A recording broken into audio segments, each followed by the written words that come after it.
So today's headlines, one of the many, is Rudy Giuliani is refusing to comply with a congressional subpoena.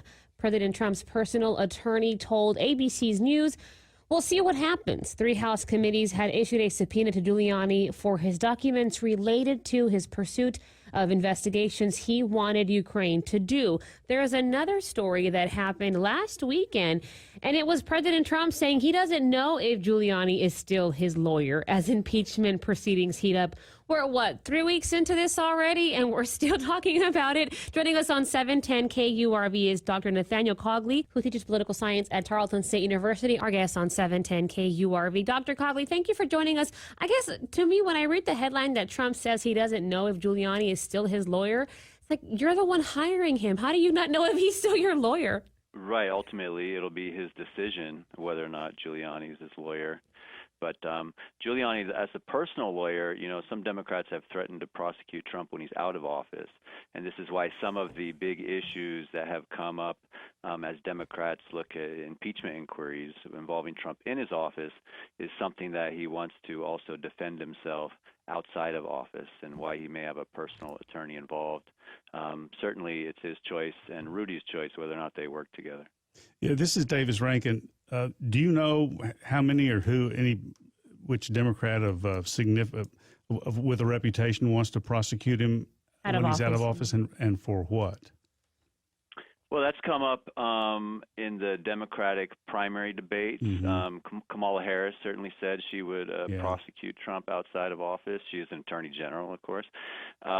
So there's just been statements like that made on the Democratic side. In terms of who actually might pursue that, no, I don't have a specific name in mind. It also would be, the thing that bothers them so much about Trump is that he's president, Yeah. So once he's not president, I don't know that he is really the focus of their attention anymore. Have we ever, to your knowledge, has there ever been a case like this in the past where there's been any discussion of pursuing a president out of office? No, I'm not aware of a president being persecuted out of office. Certainly, President Nixon was potentially to be pursued out of office, and President Ford gave him a blanket and retroactive pardon, which was kind of very expansive, and to say that we're not going to look into anything Nixon did while in office. But certainly Nixon, the energy was there to continue to prosecute him. Well, trying to figure out which way to jump on this. People keep talking about, or there are references to what we had to learn in school, and I assume we still do, which is the impeachment of President Andrew Johnson, whose bacon was saved by one guy on a litter or something had to be brought into the Senate. What were they? Is there any comparison? Do they still teach that, number one? And number two, is there any comparison between that and this? Well, we wouldn't teach that in an intro type course, but certainly that would be taught in a higher level course because we only really have 2 official impeachments out of the House that go to a trial in the Senate, and so that's Bill Clinton and Andrew Johnson. Nixon, the numbers were there, and he resigned before the House could put it over to the Senate. So that's why that stays a very interesting case. But certainly in Johnson's time, this is post-Civil War. This is a very partisan environment, and it's a split between the Congress and the presidency. The Republicans, it was President Lincoln and who died and got assassinated, and he had put Johnson on the ticket with no intention of ever making Johnson president. It was a unity ticket with a Republican and a Democrat, and so they had no intention of handing the president to the Democrats, who they had just defeated in the war. And so it was a very partisan situation with a Republican Congress and a Democratic president, and some of that partisan energy, led to the impeachment inquiry against Johnson. Johnson's not held up as a very great president, but historians do look at the impeachment process against him as maybe unjustified. Joining us on 710 KURV is Dr. Nathaniel Cogley. He teaches political science at Tarleton State University, among many other things. Dr. Cogley, there was earlier today, I think I read a story of that this could be a first. Well, we know with Trump, everything is a first, but that if he were to ever get impeached, could he again run for office in 2020? Let's just say Democrats get what they want. They impeach him within the next few months, which I doubt that's going to happen. But if it does, can he run again in 2020? And I guarantee if he did, he would he would win, and we'd have this all over again.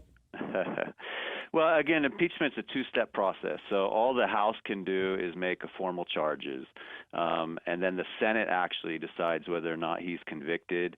And the Senate has some discretion in what the penalty would be. So the Senate can remove from office and can ban from future offices, but those are options available to them. It says it can't extend further then. So they kind of have some space into what they might do.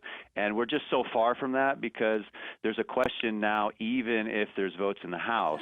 Nancy Pelosi, for all the talk about impeachment inquiry, continually tries to avoid a vote to the full House on the matter because those 31 Democrats from districts Trump won, it's not good politics for them to be impeaching the president who won that district.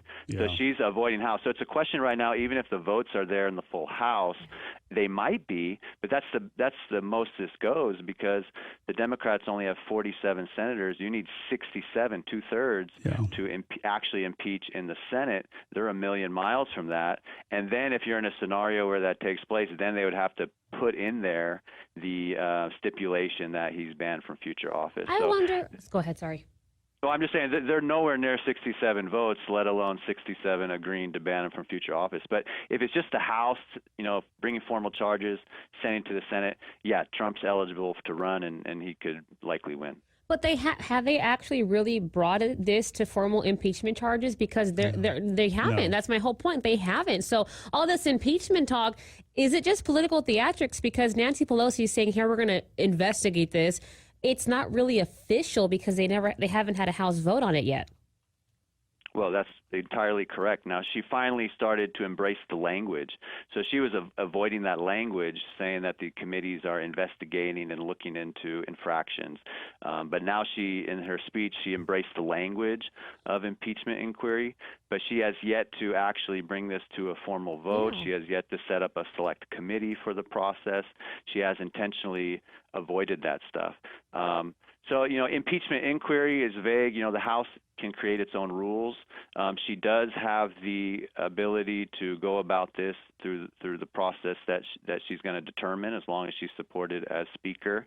But for official impeachment, it needs to go to the floor, and she's been strategically avoiding that. Now, if she was actually trying to build up support to actually convict Trump and remove him from office, she needs it to be bipartisan, and she'd be working in a way that involved Republicans, floor votes, having ranking members fully participate in the process, allowing the president, his counsel, and the defense witnesses and all that stuff. She's clearly not doing that. I mean, the intention here is clearly not to convict and remove Trump from office. Right, The intention here seems just to dig and dig and dig and try to come up with whatever negative things they can find on Trump. This is why there's a total of 6 committees looking into him into various aspects. They're trying to look for as much dirt as they can, and she just has a dangerous thing because the best thing the Democrats have going for them is control of the House. So they're trying to dig up dirt on Trump, but at the same time keep control of the House. So they're going through endless inquiry, without ever that actual vote that could damage some members from centrist districts. Is it assuming or taking as a given that their desires are legit and not this is not political theater, that you have some Democrats who right now would vote to impeach and remove him? Their posture seems to be, we think he's just dirty as can be, but we need to double check and get evidence. We need to investigate this and get evidence and see if our suspicions are borne out. Is that where they are? that's where some of them in these very swing districts are. Yeah. All right, so you have some of them from very left districts, very Democratic districts, all those urban Yeah. districts, and they're just all out. He's the worst, Yeah, and get we rid of need to him, move yeah. fast on it. But the only reason that they control the House is because they have some Democrats won very Yeah. competitive swing districts that Trump also won. Yeah. 218 is the magic number. They have 235, and so Pelosi's interesting because she's from a very left district of San Francisco. So she's got that energy in her home district, and Yeah. she has people in her home district saying impeach, impeach, impeach. But as Speaker of the House, she's trying to be more moderate and keep control of the House. That's the best thing the Democrats have going for them is they control the House. The Republicans don't have House, Senate, President. And so she wants to keep control of the House, and as an experienced Speaker, she kind of knows how to do it. But she's also trying to allow the committees to dig up as much dirt, talk impeachment worthy, but not actually move on impeachment. Once they actually go to that vote, there's the challenge of you're making a difficult vote for your more moderate members Yeah. from these swing districts. But then your job is done. Then it goes to the Senate, run by Mitch McConnell, who's going to bring in Yeah. a totally different set of rules. It's going to totally empower the president to defend himself, and you lose the narrative of impeachment. The narrative of impeachment now switches to the Senate, which you don't control. So I see them kind of dragging this on as long as possible and not handing it over to the Senate where they no longer control the narrative. Professor, do you think that this entire situation with this impeachment inquiry, that it's going to hurt his chances in 2020? Because I also sometimes see that maybe, hopefully, some people wake up and see the hypocrisy and double standards that we keep on seeing from the Democrats, especially during Trump's presidency, how they point to his flaws when they themselves have done the very things they're blaming him for not doing.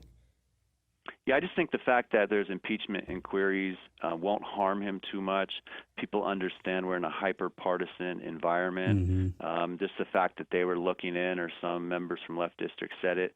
The only thing is indirectly it could, if in these committee investigations they dig up some dirt that's totally unrelated to what they've been talking about so far, and maybe involves something from before he was president. But just this dirt digging mission, if it yields anything of value that can be used in the campaign, then, that could, harm him if there's some great negative thing they uncover that's what I was thinking. in this process. Yeah, but the actual just fact that they're calling it impeachment, and that's in the headlines, I don't think it's going to hurt too much. But if there's something that they dig up that we're not even talking about yet, maybe there's something out there. I don't know. think you just hit the nail on the head with all of this, Professor Cogley, because maybe that's their end goal, is to find something on President Trump that can help the next presidential or the Democratic candidate win when he goes against or she goes against President Trump.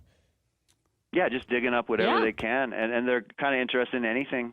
They're interested in probing his presidency, but if they can get anything that's kind of useful, they have the power, some of these committees, to subpoena and call forth witnesses and gain information and do lines of questioning, and it's pretty powerful. And they're just trying to get what they can on him, and that would damage him in the election.